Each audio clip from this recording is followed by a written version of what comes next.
welcome to the CNBC TV 18 Mumbai newsroom. I'm Ekta Batra and you're watching Your Stocks this afternoon. Well, it's turning out to be a session where it's absolutely mixed for the markets at this point in time. We have the mid-cap index, which is managing to hold its head above the water. But we have the Nifty, which is down around 87 odd points as we speak. So down around half odd percent, a little bit of trepidation, you'd have to say, going into the Fed decision.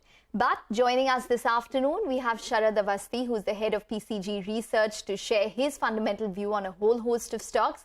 And we have Rajat Bose of rajatkbose.com to answer all of your technical queries. Afternoon, Sharad, as well as Rajat. Welcome to the show. Well, let's get going in terms of the first query that we have. We have Vinish, who writes to us from Goa.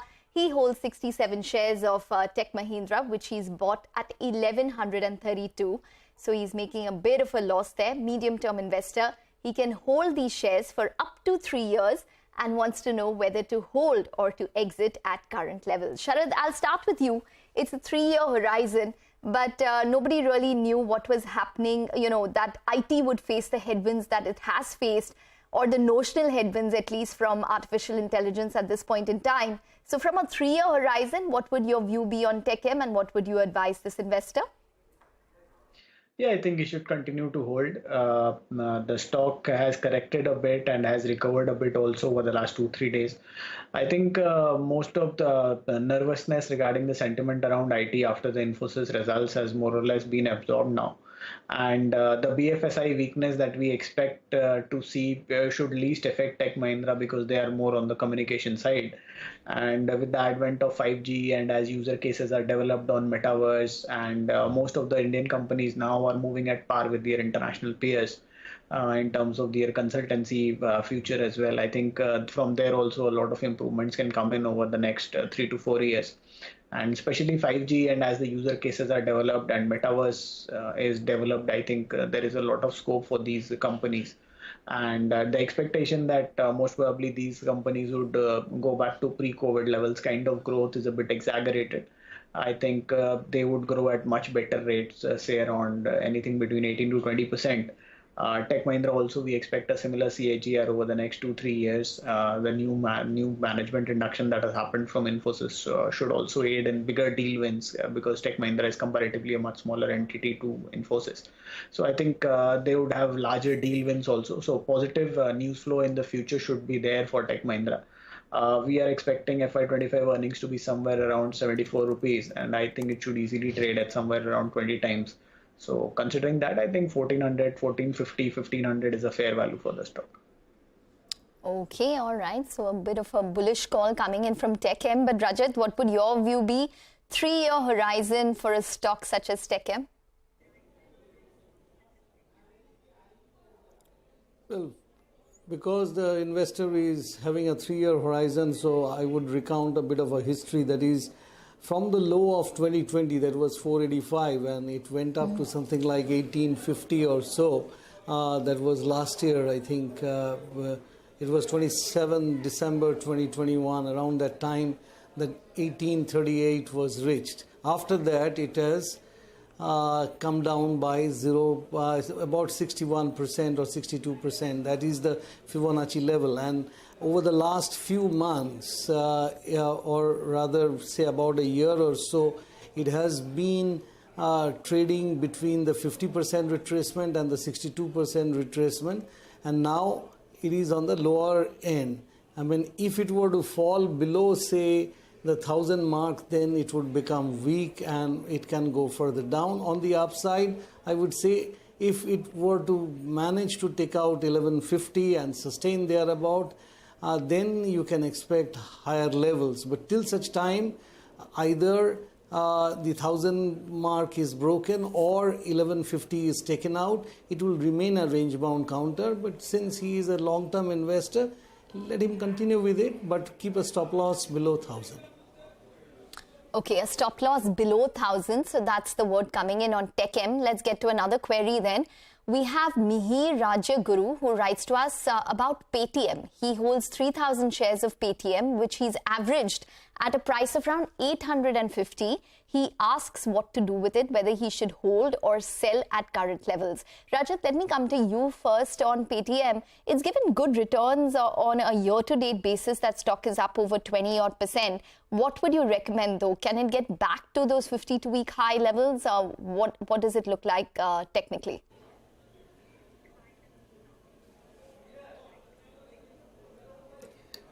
Well, that 52-week high level is actually at something like 738, and currently it is ruling at 662. It needs to take out 685. Only when it does that, then you expect higher levels. But as of now, I would say put a stop loss below 640 and continue with it. Okay, stop loss at 640 and continue with it. Those are the Havells numbers on your screen, where the revenue looks better. It's coming at around 4,859 crores versus our poll. But and the profitability as well is better than our estimates marginally. So it's coming at around 358 crores versus our poll of around 353 crores. So it's done well both on the revenue as well as on the profitability front as compared to what we were estimating. The stock, as you can see, is up around 1-odd%. Before I ask you on Paytm, Sharad, any view with regards to Havells? Yeah, I think after this recent bout of correction that the stock has already seen, the valuations don't seem very expensive. And I think gradually the rupee appreciating against the dollar should also help most of these FMCG companies. So I think Havells should also be in a sweet spot. Valuations are not expensive right now. Once a risk on comes back, I think over the next 1.5 to 2 years, you could expect around 30-35% kind of appreciation from the stock. Okay, and what's your view on Paytm? Paytm is a two-pronged strategy that you need to have in case you are that kind of investor who wants to stay put into it for a very long term and want to bet on a high risk story where largely expecting that a risk on comes back and the stock starts trading at say 3-4 times, 4 times or 5 times market cap to sales. Because numbers wise, we are not expecting much. Even FY25, most probably the stock would continue to report a loss. You would have a negative EPS of somewhere around 4 rupees. Though growth rates have been very good, next to 2 years also we are expecting healthy growth rates, even on the top line 25-30% CAGR. The GMV additions are strong. The subscriber base is getting, the subscription based model is getting stronger and stronger. The loan disbursements are growing at a very rapid pace. So I think if you are that risk-taking investor who wants to wait for say another 1.5, 2 to 3 years basically, and it trades at somewhere around 4 or 5 times market cap to sales, you could have 20-25% upside from here, because FY25 we are expecting revenues around 130-140 billion. So based on 4 times, you could have 20-25% upside. But if you are a conservative investor, I don't think it makes sense to stay in a company that would continue to report losses. So I think if you are a risk-prone investor who's willing to take that risk, stay in the counter, you could get 20-25% higher. But if you are a risk-averse investor, I think there are a lot of better options available. Okay, well, it depends on your risk appetite in order to go ahead with Paytm. That's the fundamental view coming in.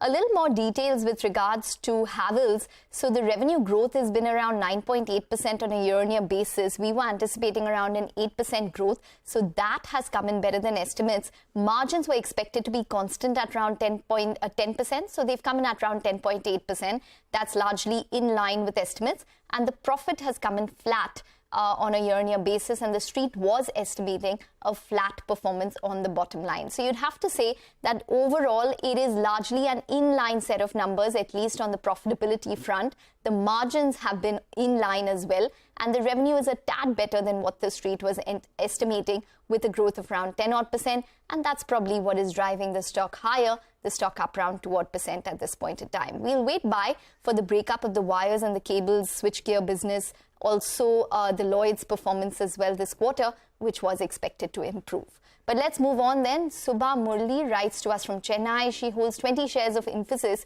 at 1,400 each. She's a medium-term investor, wants to know at what rate she can average her holdings. Interesting question there. Sharad, over to you on this one. Yeah, I think given the current rates, you can consider averaging it. I think the fears are a bit overdone. Maybe once in a while, Infosys does overpromise and underdeliver. This has been one such case over the last 20 years, maybe 4 or 5 times this has happened, and this is one such case. So the reactions have been very sharp. This was the lone wolf basically standing out in the IT space, and suddenly they have lowered their margin expectation and top line expectation. But again, I think the same story. They are moving in tandem with the larger counterparts like Accenture or Cognizant, and the consultancy business also focus has been very strong. Metaverse, they have been first mover advantage. They have, and I think these things will play out over the next few quarters. This quarter the numbers have disappointed, but next 2 quarters I'm expecting a lot of revival to be seen because the deal size has not come down and they have won bigger deals. Some people they have lost to competition, but I think it's a large entity. These things keep happening, and I think it would continue to grow in the long term. Over the next 2 years, even conservatively, we are expecting 10-15% kind of growth on FY25 numbers. I think 75-80 rupee kind of EPS, 25 kind of multiple. I think she should continue. She should buy at these prices for targets of around 1750, 1800 on the stock. Okay, all right. And what would your view be, Rajat, on Infosys? Is this a good time to average out?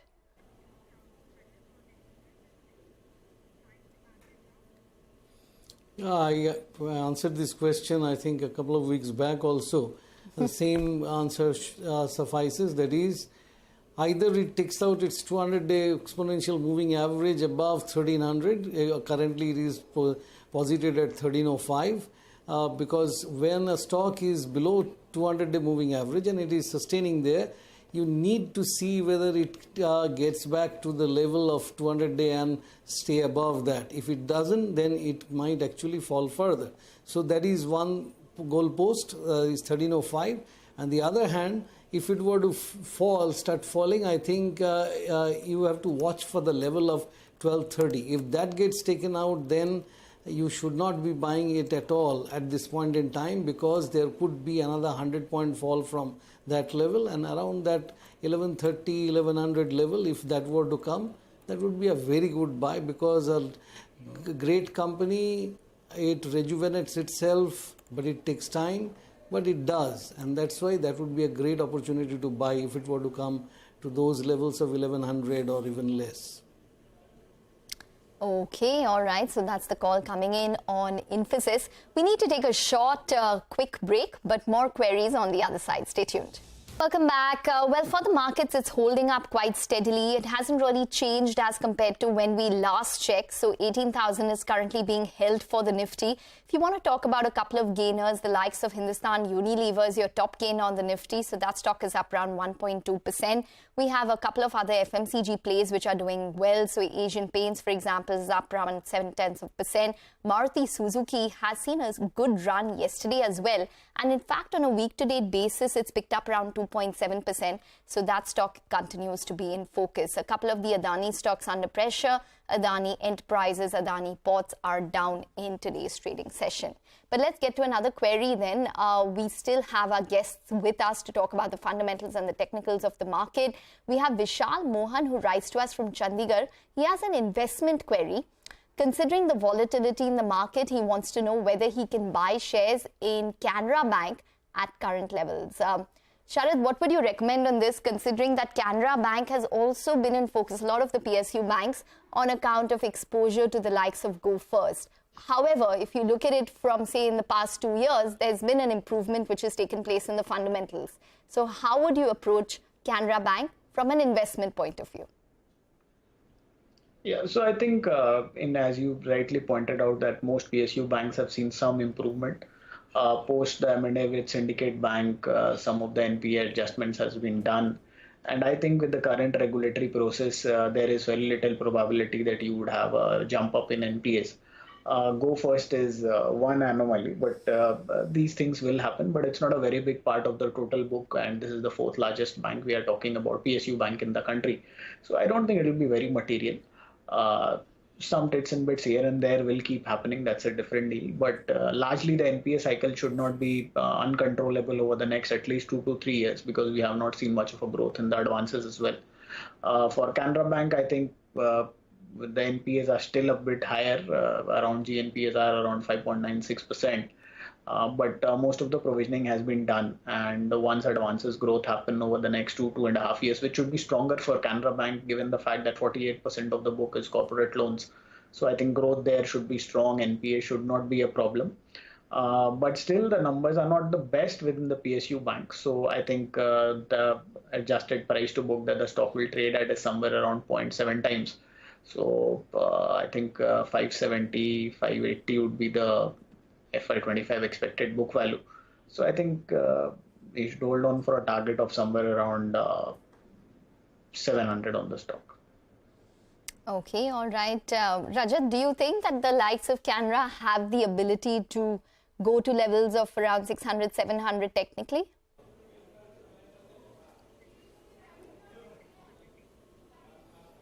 See, technically speaking, in the short term, it is definitely bullish. I mean, if it were to come down and doesn't break that 9-day exponential moving average at 309, it is on an uptrend and it is going to go up. But the acid test will be seen around the level of 340, which was the high at late December. And if it were to go beyond that, I broadly concur with my fundamental guest, that is Sharad. 700 may not be possible immediately, but 450 to about 500 might be seen in Canara Bank, because I checked the monthly chart, I checked the weekly chart as well as the daily chart. All three for a long-term investor are looking bullish.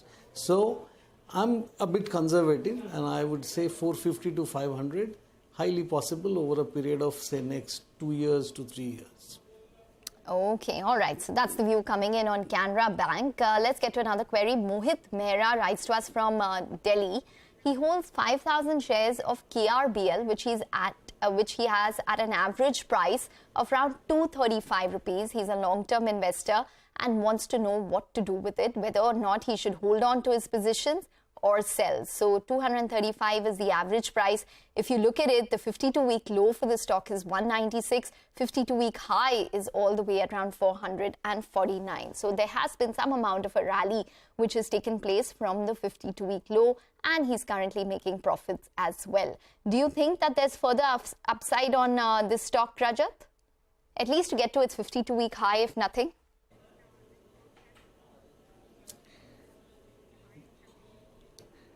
Yeah, quite possible. Because I am quite familiar with with its products. That is the basmati rice that they sell, and that's pretty good. And technically speaking, it is forming a long-term saucer pattern. That is a rounding bottom kind of a pattern, and it is likely to go up. And at least you can expect, say, over the next 6 months to about a year or so, 450, and beyond that, if it sustains, then 494 to about 552 would be the two targets one can look forward to, and keep a stop loss below 300. Any dip you buy, you are going to see good levels going forward, because it is a very steady gainer on the weekly chart. Okay, any view on this one, Sharad? Yeah, I needed to rectify the earlier one. Canara Bank, my target was around 400. So at 0.7 times 571 price to book. By mistake, I said 700 probably, so that's a mistake. So, all right. And, yeah, KRBL. KRBL, I think, I continue to be bullish. The recent Ukraine-Russia problem has created a bit of shortage for rice, and prices are higher. That should aid them. In addition, they are developing some residual-free varieties for the European and American markets. The Iran market has been into some problem, which has been a major market. They are the largest branded basmati exporter in the world.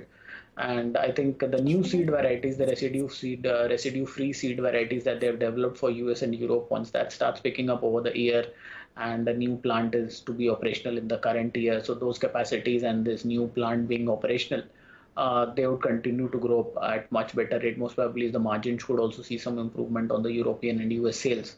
So I think this year 30-35 rupee kind of EPS, 20 kind of multiple is easily. So 600-650 kind of target for this stock, I think you should continue to hold.